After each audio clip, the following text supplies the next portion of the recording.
Des bombardements israéliens sur la bande de Gaza ont détruit ce matin le siège du gouvernement du Hamas.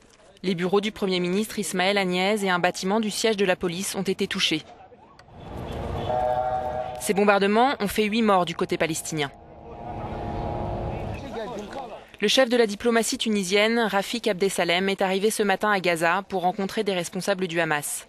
Cette visite de solidarité intervient après celle du Premier ministre égyptien hier. Ces preuves officielles de soutien au Hamas par les gouvernements de pays arabes sont nouvelles. Israël doit comprendre que beaucoup de choses ont changé et que beaucoup d'eau a coulé dans la rivière arabe. Israël doit prendre conscience qu'il ne peut plus agir librement. Il ne jouit plus d'une immunité totale et il n'est pas au-dessus du droit. Les victimes des attaques israéliennes ne cessent d'augmenter dans la population civile. Depuis le lancement de l'opération israélienne Pilier de défense mercredi, 38 Palestiniens sont morts et 345 ont été blessés par les raids aériens. Cette recrudescence des violences intervient après que le gouvernement israélien ait autorisé la mobilisation de 75 000 réservistes, le double du nombre initialement prévu.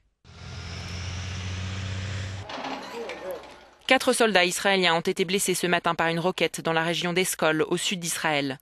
Selon les autorités de l'État hébreu, 367 roquettes ont été tirées de la bande de Gaza vers leur territoire depuis mercredi, dont 222 ont été interceptées par leur système antimissile. Hier, une roquette a atterri à 5 km au sud de Jérusalem, sans faire de victimes.